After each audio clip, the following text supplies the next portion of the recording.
o que fez Jesus, em meio a uma multidão, olhar para uma árvore, ver um homem, mandá-lo descer e dizer: eu vou para a tua casa hoje. Que pessoa é essa? Que homem é esse que encontrou graça aos olhos de Jesus? O nome dele é Zaqueu, o publicano. A história dele está em Lucas 19, a partir do versículo 1. E aqui tem muito aprendizado para a gente. Vamos lá? Algumas informações importantes para a gente contextualizar essa história. Jericó ficava ao lado de Jerusalém.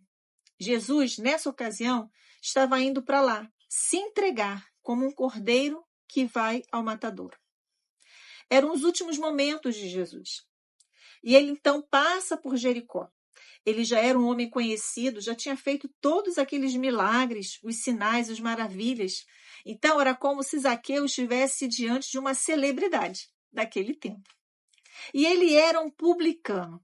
Essa é uma informação importantíssima, inclusive de destaque aqui no texto. Porque o publicano, ele era os coletores de impostos. Só que o que era complicado para os judeus? É porque eles eram judeus. Então era gente do povo deles, selecionados pelos romanos para cobrar impostos do próprio povo. E além disso, eles tinham fama de que pegavam um pedacinho de um pouquinho do dinheiro para eles. Então, eles eram pessoas muito odiadas naquela região onde eles trabalhavam. Então, Jesus dizer que vai para a casa de um publicano foi um escândalo para as pessoas que estavam ali o seguindo, que conheciam Zaqueu, sabiam que ele era não só o publicano, ele era o chefe dos publicanos. Mas quem disse que para Jesus tem esse negócio? Então vamos ver o que diz aqui. Jesus entrou em Jericó e atravessava a cidade. Havia ali um homem rico chamado Zaqueu, chefe dos publicanos. Ele queria ver quem era Jesus, mas sendo de pequena estatura, não conseguia por causa da multidão. Mas pensa que ele desistiu? Não. Olha a estratégia de Zaqueu. Assim, correu adiante. Então, ele foi por fora correndo. A multidão está aqui, concentrada em volta de Jesus. Ele dá a volta, sai correndo.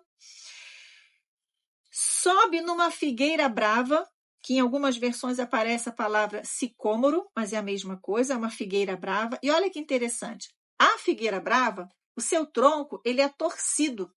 Então, isso facilita a escalada. Então, que maravilha, hein? Zaqueu foi lá, escalou o tronco da árvore para vê-lo, pois Jesus ia passar por ali. Que vontade, que determinação desse homem de querer olhar aquele que ele tinha fé, ele acreditava que era alguém especial. Continuando, no 5. Quando Jesus chegou àquele lugar, olhou para cima. Ele sabia que Zaqueu estava lá.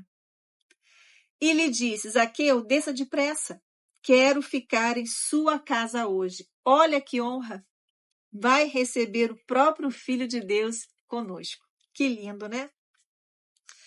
Então ele desceu rapidamente e o recebeu com alegria. Todo o povo viu aquilo e começou a se queixar. Ele se hospedou na casa de um pecador. Gente que julga.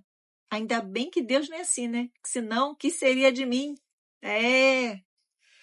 Mas Zaqueu levantou-se e disse ao Senhor: Olha, Senhor, estou dando a metade dos meus bens aos pobres. E se de alguém extorquir alguma coisa, devolverei 4 vezes mais. Sabe o que é isso aqui? É sintoma de uma casa que tem Jesus. De uma vida que tem verdadeiramente encontro com Jesus. E aí, olha o que Jesus vai dizer no versículo 9. Houve salvação nesta casa. Há sinais de salvação, de mudança, de gente nova, gente em transformação. Aí ele vai dizer, porque este homem também é filho de Abraão. Ele era um judeu. Pois o Filho do Homem veio salvar e buscar o que estava perdido. E aí, eu quero então trazer outras famílias, outras casas que foram visitadas por Jesus. Vamos lá? Aqui ainda no livro de Lucas, no capítulo 8, a partir do versículo 40, a gente tem a história de Jairo, que era um dirigente da sinagoga. Essa história ela também vai ser contada no livro de Mateus e Marcos. Vamos ler então a partir do versículo 41. Então um homem chamado Jairo, dirigente da sinagoga, veio e prostrou-se aos pés de Jesus, implorando-lhe que fosse à sua casa, porque sua filha única, de cerca de 12 anos, estava à morte. Imagine o desespero desse pai. Quantos pais e mães nos dias de hoje estão em desespero por causa de seus filhos?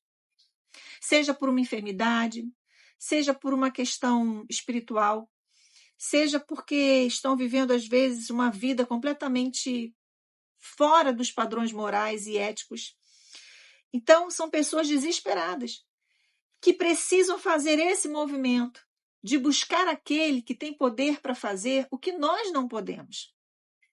E ele foi então clamar, ele prostrou-se aos pés de Jesus.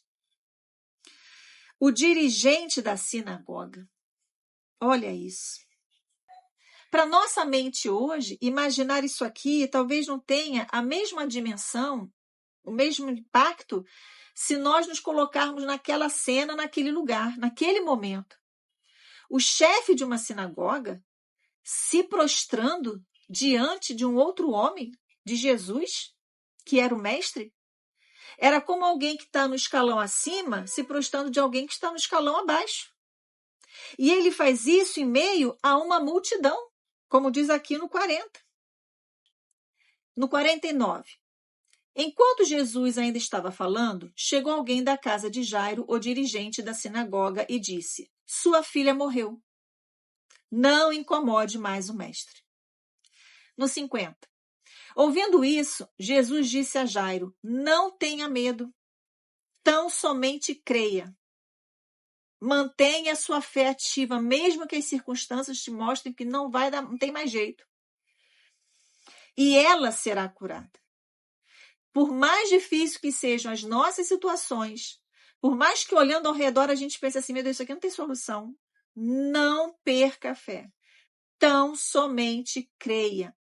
Quando chegou à casa de Jairo, não deixou ninguém entrar com ele, exceto Pedro, João, Tiago e o pai e a mãe da criança. Enquanto isso, todo o povo estava se lamentando e chorando por ela. Não chorem, disse Jesus. Ela não está morta, mas dorme. Todos começaram a rir dele, pois sabiam que ela estava morta. Porque tem gente que vai rir da sua fé, que talvez vá rir das promessas que Deus vai fazer sobre a sua vida, que aos olhos dessas pessoas pode parecer impossível. Mas ele a tomou pela mão e disse: menina, levante-se. O espírito dela voltou. Ela se levantou imediatamente. Há lares em que Jesus ele entra e ele faz milagres tremendos, que testificam o seu nome, que glorificam o seu nome. Então, aquilo que Jesus fizer na sua casa é para contar. É para que você seja uma testemunha viva do poder de Deus e do nome de Jesus. Vamos agora, então, para uma outra história? Uma outra casa visitada por Jesus. Em Marcos 14, a gente vai ver Jesus em Betânia, a cidade de Betânia, visitando a casa de um homem chamado Simão, o leproso. Para ele ter essa alcunha, leproso, é sinal de que ele já tinha sido, muito dificilmente ainda seria, porque senão não estaria ali naquele ambiente com todos os demais. Então, muito possivelmente, tenha sido alguém que Jesus tinha curado da lepra. Então, a ideia de Jesus entrar na casa de alguém que tinha tido a lepra era algo complicado, porque a lepra ela era considerada como um castigo divino. Ora, se alguém é castigada por Deus, é sinal de que deve ser muito pecador. E é na casa desse homem que Jesus vai entrar? Pois é. E a partir do versículo 3, a gente tem então Jesus reclinado à mesa, junto com todas aquelas pessoas que estavam na casa de Simão o leproso. E ali estava uma mulher. E essa mulher, ela tinha um nardo, um óleo, uma essência muito preciosa. E ela leva essa essência e ela derrama sobre Jesus. O hábito de lavar os pés de um convidado numa casa era algo comum. Não, mas ela lava o corpo de Jesus. E ele vai dizer aqui no versículo 8: ela fez o que pôde, derramou o perfume em meu corpo antecipadamente, preparando para o sepultamento. No 9: eu lhes asseguro que onde quer que o evangelho for anunciado em todo o mundo, também o que ela fez será contado em sua memória. Olha, é uma mulher que Jesus está honrando. Uma mulher que fez uma atitude que não era comum. Porque, como eu disse, lavar os pés, ok, mas ela vai e derrama sobre todo o corpo. E o interessante é que esse ato de ungir com óleo a cabeça era um ato sacerdotal. Então, olha quantos paradigmas sendo rompidos. E Jesus está dizendo, é isso, é por amor. Ela está fazendo o que ela pode por mim. E isso acontece na casa de Simão. Coisas extraordinárias podem acontecer na sua casa. Se Jesus entrar, se Jesus encontrar ali pessoas dispostas a fazer o que puderem por ele. Então, que a nossa casa, ela seja uma casa aberta para receber os amigos de Jesus. E aí, quem sabe, nós vamos ver coisas extraordinárias acontecendo entre a gente. E Deus vai honrar cada pessoa que fizer o que puder por ele. Vamos, então, para a última casa que eu quero mostrar para vocês agora. Aqui em Lucas 10, a partir do versículo 38, a gente tem a casa de duas irmãs, Marta e Maria. Marta chama Jesus para sua casa. Ele aceita o convite. A Maria, a irmã, fica sentada só prestando atenção em tudo que Jesus estava ensinando. Ora, Jesus não andava com pouca gente, né? Então imagina quantas pessoas estavam ali com ele. Marta ocupada, fazendo as coisas, resolvendo as coisas de casa, servindo aquela galera. Imagina como é que não estava Marta, a boa anfitriã, recebendo todo mundo. E chega uma hora em que ela vai falar com Jesus. Vem cá, o senhor não vai mandar minha irmã me ajudar, não? O senhor não está vendo tudo que sozinha, fazendo tudo, e Maria aí de bobeira, só ouvindo o senhor falar? No 41. Respondeu o Senhor, Marta, Marta, você está preocupada e inquieta com muitas coisas. Eu estou na sua casa, eu estou aqui disponível para te ensinar. E você não está me dando tempo. Você não está me dando atenção. Todavia, apenas uma coisa é necessária.